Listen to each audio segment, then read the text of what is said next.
So hello everyone, how are you? कैसे हो आप सब? आशा करते हैं कि आप सब अच्छे होंगे। तो स्वागत है आपका क्वांटम क्लास में। So let's start our discussion. हम पढ़ रहे हैं mole concept, tips and terms. बहुत अच्छा टॉपिक है और बहुत ज़्यादा न्यूमेरिकल्स पे आने वाले हैं। तो मोल कंसेप्ट के बारे में हम जानेंगे क्या होता है। ठीक है, तो चलिए स्टार्ट करते हैं। बड़े टर्म्स क्या होते हैं? These are 3 terms. Mole concept में 3 टर्म्स आपको जनरल मिलेंगे। सबसे पहले आपके पास है एटॉमिक मास, दूसरा मॉलिक्यूलर मास और थर्ड है आपका मोलर मास। एटॉमिक मास क्या होता है बेटा? बेटा एटॉमिक मास वो होता है, atomic mass is moles of one atoms. Atomic mass is moles of one atoms and molecular mass is mass of one molecules. Simple. For example, H2O. And molar mass is mass of one mole of particles, or we can say mass of 6.022 into 10 to the power 23 particles. ठीक है, इस तरह से हम सब उसको समझ सकते हैं। यानी कि अगर हम मास ऑफ मॉलिक्यूलर मास पढ़ रहे हैं तो मास ऑफ वन मॉलिक्यूल्स में सिंगल मॉलिक्यूल्स की बात हो रही है यहाँ पे। अगर हम atomic mass of one atom की बात हो रही है तो यहाँ पे केवल किसकी बात हो रही है? सिंगल एटम की हम बात कर रहे हैं। ठीक है, तो यहाँ पे क्या आ जाएगा? Mass of one moles particles. Molar mass में क्या जाएगा? Mass of one moles of particles. ठीक है, जो आपका होता है 6.022 into 10 to the power 23 particles. Clear है? तो पार्टिकल जनरली हमारे पास दो टाइप्स में मिल सकते हैं, एक एटम्स में मिल सकता है और दूसरा मॉलिक्यूल्स में मिल सकता है। ठीक है, अगर हम एटॉमिक मास को 6.022 इंटू 10 टू द पावर 23 की बात कर रहे हैं तो बेटा हम इसको बोलेंगे ग्राम एटॉमिक मास। ठीक है, अगर हम एटम्स में 6.022 into 10 to the power 23 atoms की बात कर रहे हैं तो उसको हम बोलेंगे ग्राम एटॉमिक मास। क्या बोलेंगे? ग्राम atomic mass.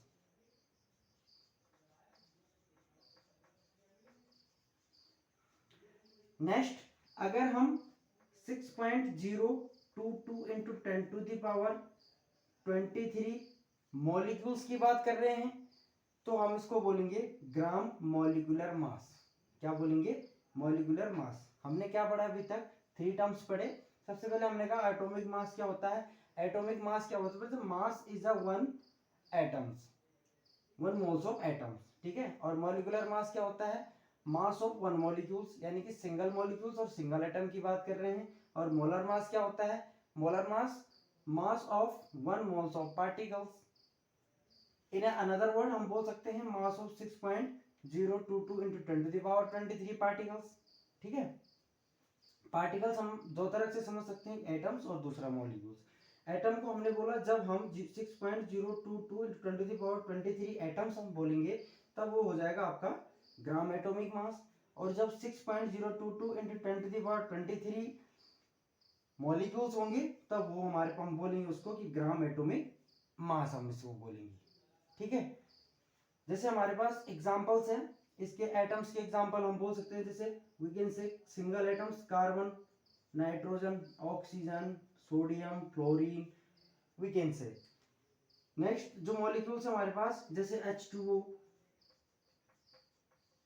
H2SO4, more than one and more than atoms are combined together to form a molecules। ठीक है, इसी को हम मॉलिक्यूल्स बोलेंगे, है ना। अब बात करते हैं एटॉमिक मास की और मॉलिक्यूलर मास की, किस तरह से फाइंड आउट करते हैं। बेटा आपको पता होता है कि जब कोई भी हमारे पास सिंगल एटम होता है तो उसका डबल जो हमारे पास एटॉमिक मास होता है वो एटॉमिक नंबर का डबल होता है। ठीक, जैसे हमारे पास कार्बन है, कार्बन का एटॉमिक नंबर होता है 6, तो मास कितना हो जाएगा? 12। ठीक है, जैसे हमारे पास है सोडियम, सोडियम का एटॉमिक मास होता है 11, इसका डबल और +1 हो जाएगा 23। तो ये इसके एटॉमिक मासेस होंगे। और मॉलिक्यूलर मास, इन सब मासों को जोड़ के हमारे पास मॉलिक्यूलर मास बनता है। ठीक है, नेक्स्ट हमारे पास है मोलर मास। बेटा मोलर मास में समझेंगे कि जो हमारे पास मोलर मास क्या होता है। वन मोल्स मीन्स क्या होता है? वन मोल मीन होता है बेटा, अगर हमारे पास इन केस ऑफ एटम्स, अगर हमारे पास कोई एटम्स है, जैसे कार्बन नाइट्रोजन ऑक्सीजन है एटम्स में, तो वो हो जाएगा हमारे पास 1 mole of is equal to हो जाएगा 6.022 इंटू 10⁻23 एटम्स, जिसको हम ग्राम एटॉमिक मास बोलेंगे, है ना बेटे। मोल क्या है? मोल क्या है? जस्ट ए नंबर, एक नंबर है। जैसे हम बोलते हैं एक दर्जन में कितने केले होते हैं, तो हम बोलते हैं 12 होते हैं। वैसे ही 1 mole is equal to 6.022 into 10⁻23 atoms is equal to gram atomic mass. In case of molecules, अगर हमारे पास मॉलिक्यूल्स में अगर हमारे पास मोल्स दे रखे हैं, तो हो जाएगा 1 mole is equal to 6.022 into 10⁻23 molecules. तो इसको हम क्या बोलेंगे? ग्राम मॉलिक्यूलर मास, ठीक है, ये हम बोलेंगे इसको। नेक्स्ट, अगर इन केस ऑफ गैसेस पार्टिकल्स, अगर हमारे पास गैसेस पार्टिकल्स हैं, गैस के पार्टिकल्स हमारे पास मोलर मास फाइंड करने के लिए आता है, तो उसका हम कैसे लिखेंगे? 1 mole of gases particle is equal to होगा आपका 6.022 into 10⁻23 particles is equal to 22.4 litre is equal to, उसको हम क्या बोलेंगे? मोलर वॉल्यूम में वो कन्वर्ट हो जाएगा ना। और वो सिंपल बेटा तब होगा जब हमारे पास सारे के सारे गैसेस एटम्स या मॉलिक्यूल्स होंगे, क्लियर है?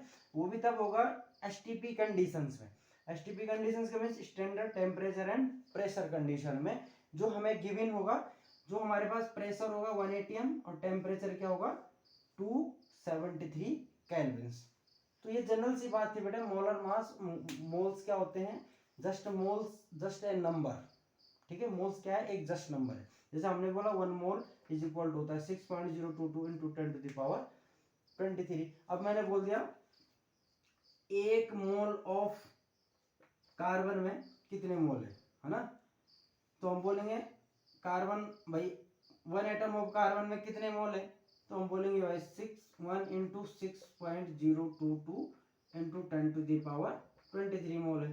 2 मोल ऑफ कार्बन बोलेंगे तो हम बोलेंगे 2 इंटू 6.022 इंटू 10⁻23 मोल्स होंगे, है ना। तो इस तरह से हम मोल्स फाइंड करेंगे। नेक्स्ट स्टेप है हमारे पास कि मॉलिक्यूलर मास किस तरह से निकालते हैं, ठीक है, या मोलर मास किस तरह से निकालते हैं। उसका हमारे पास फॉर्मूला है कि number of moles is equal to mass given mass upon molecular mass, ठीक है। नंबर ऑफ मोल्स कैसे फाइंड करते हैं मोलर मास में? मास गिवन बटे मोलर मास।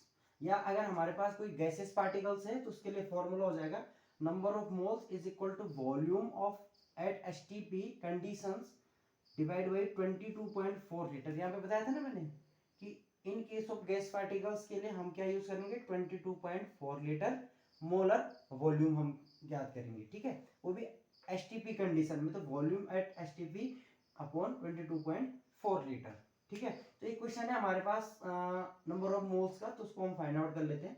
तो find molar mass 392 gram of H2SO4। तो बेटा आपको पता है मोलर मास कैसे निकालते हैं? नंबर ऑफ मोल्स, यहाँ पे मोल्स निकालना ना, फाइंड नंबर ऑफ मोल्स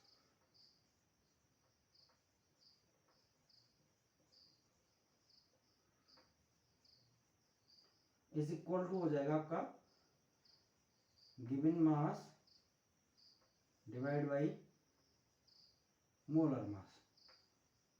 बहुत सिंपल है, ठीक है। तो आपको पता है गिवन मास हमें कितना दे रखा है? 392 ग्राम अपॉन मॉलिक्यूलर मास। बेटा यहाँ पे हम मॉलिक्यूलर मास निकाल देते हैं H2SO4 का। H2SO4 का मोलर मास निकाल देते हैं। हाइड्रोजन का एटॉमिक मास होता है 1, कितने हैं 2, प्लस सल्फर का होता है 30, प्लस ऑक्सीजन का होता है 16 इंटू 4। तो ये हो जाएंगे 2 प्लस 30 प्लस 64, ये हो जाएगा आपका 96। तो आपका मोलर मास कितना आया? 96, ठीक है। इसको अगर आप कैलकुलेट करोगे तो लगभग आपका 4 ग्राम मोल्स, है ना। तो इस तरह से आप फाइंड आउट कर सकते हैं आसानी से, ठीक है। तो 4 मोल्स हमारे पास थे किसके? H2SO4 के। तो इस तरह से आप आसानी से क्या कर सकते हो?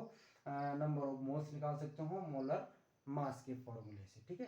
तो ये था हमारे पास मोल और मास। हमने कहा मोल्स क्या होते हैं बेटे, moles is just a number जिसका होता है जैसे 1 मोल में 6.022 इंटू 10⁻23 एटम्स या मॉलिक्यूल्स या गैसेस पार्टिकल्स कुछ भी हो सकते हैं। ठीक है, तो ये था हमारा आज का मोल कॉन्सेप्ट जो हमने एक शॉर्ट फॉर्म में आपको पूरा क्लियर करवा दिया है।